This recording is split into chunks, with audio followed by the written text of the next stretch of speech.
this episode of CobbTV, we are talking about the art of indie rock drumming.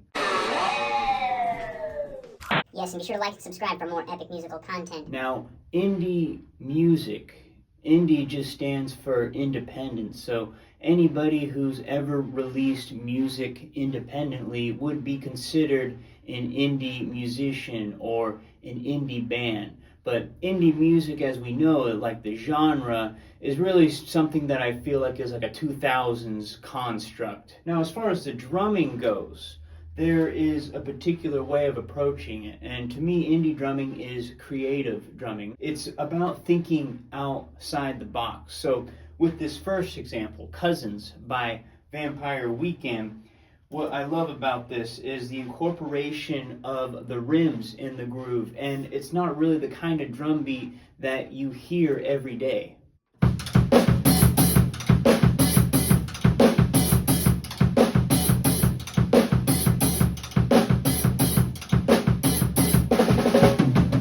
Yes, indie drummers have a way of incorporating different parts of the drum set that you wouldn't normally hear into grooves, or even auxiliary percussion and just random things to hit, like on You Only Live Once by The Strokes.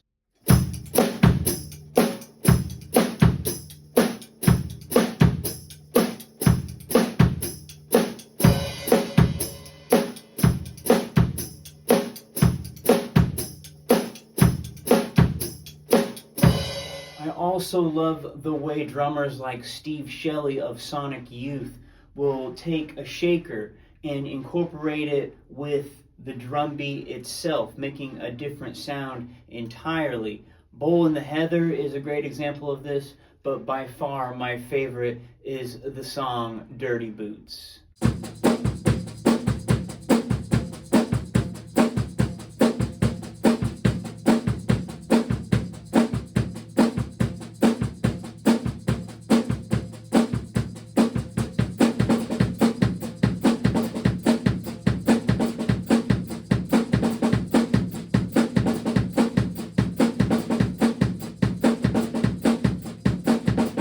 And as I mentioned before, indie rock drummers have a way of incorporating the entire drum set into the groove, creating something totally different and unique from anything else that's out there.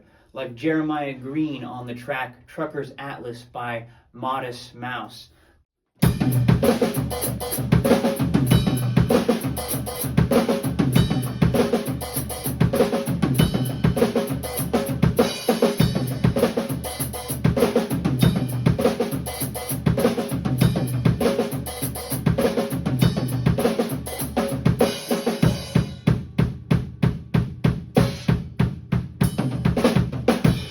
It really is about thinking unconventionally.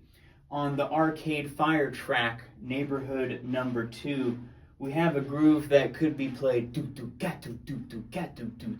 know, bass drums on the eighth notes, which would allow you to play the hi-hat, right? But really we have a linear phrasing here. We have two bass drum notes, one on the pickup beat, and then we got the floor tom into the snare.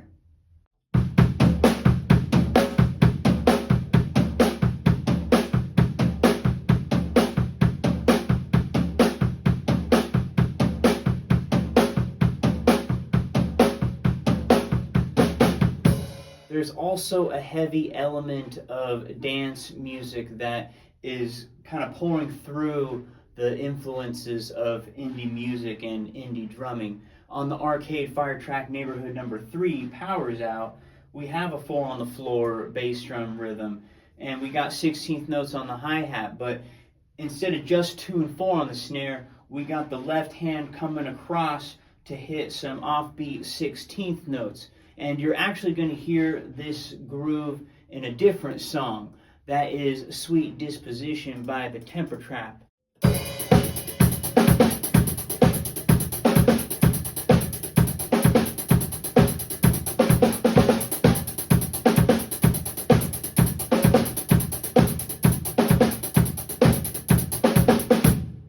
A heavy element of indie rock drumming, I would say, is the simplicity that goes into it. Even when playing something in an unusual or odd time signature, just check out 15 Step by Radiohead with drummer Phil Selway playing a really interesting groove in 5/4 time. And yes, In Rainbows was in fact an indie album. Radiohead released that album independently.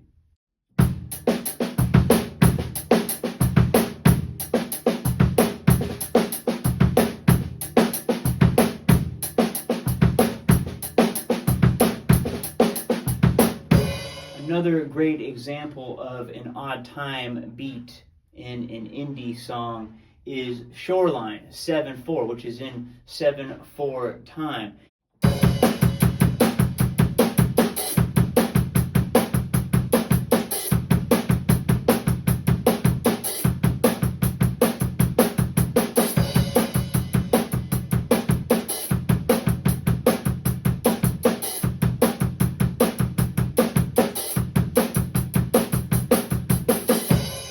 Now, if I had to choose one album that is a great display of some all-around indie rock drumming, it would be Silent Alarm by Bloc Party, with drummer Matt Tong fusing together post-punk with R&B and drum and bass influences together to create a really unique and individual style. And if I had to pick one track that would be my favorite as far as his drumming goes, it would probably have to be Positive Tension.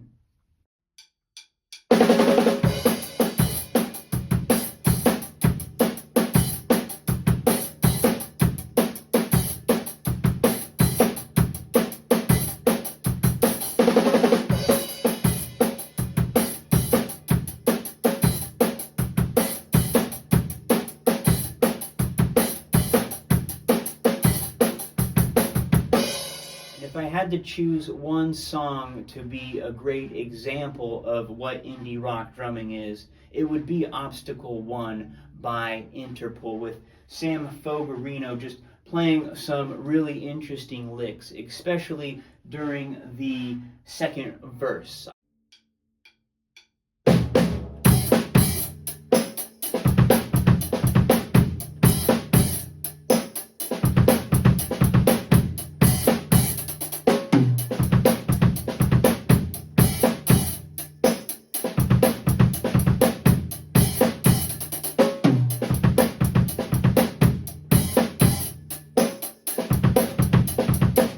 And there you have it, just a small display of the art that goes into indie rock drumming. If there are any drummers or any bands that I didn't talk about, please write them in the comments. I would love to read those. Please help in the contribution of this video. And don't forget to give it a like and subscribe for more epic musical content. But in case I don't see you, good afternoon, good evening, and good night.